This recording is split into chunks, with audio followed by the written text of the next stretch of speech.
I also realized after my one credit as a production accountant on The Fog that I didn't really need to do that again as I was moving up the food chain. What I really needed to do was get some set experience. So while I was at Notre Dame, I enrolled, my favorite television show while I was at Notre Dame was David Carradine in Kung Fu. So I had to get myself into a karate class. And the one that was offered on campus was Tae Kwon Do, and it was offered by Ray Self.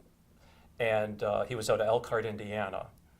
And I took his classes, and I joined, and I became the captain of the Notre Dame karate team. So I thought, now that I'm landed at a job at AVCO Embassy, I'll look for a studio where I can stay fit and keep up with my hobby. And Jun Chong had a studio over on Wilshire Blvd, and I was working on Wilshire Blvd. It made a lot of sense I'd go to that studio. First day I'm there, his buddy, Chuck Norris, is right there in the studio. My first day. And I'm in awe. Chuck Norris, here, and there he is, and I'm going to take classes here, and that's Chuck Norris.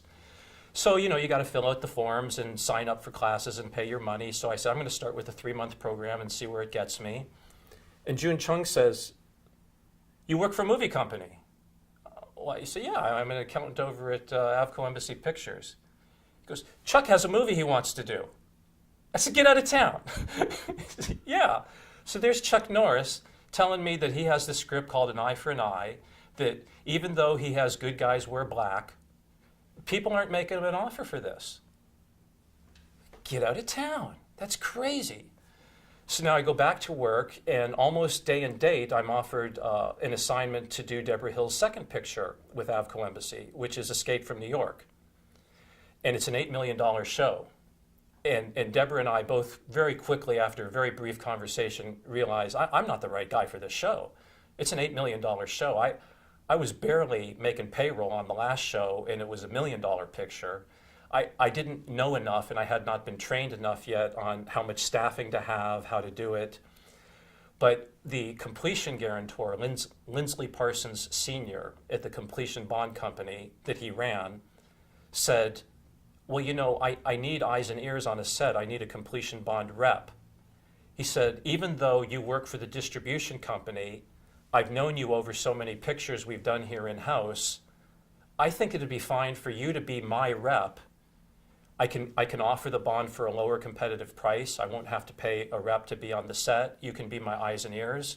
So your job simply will be to sign all of the checks. Well, I turned into Deborah's worst nightmare, because instead of being the accountant that I worked for her, I was the rep that signed all the checks, which meant that there was something in it for me.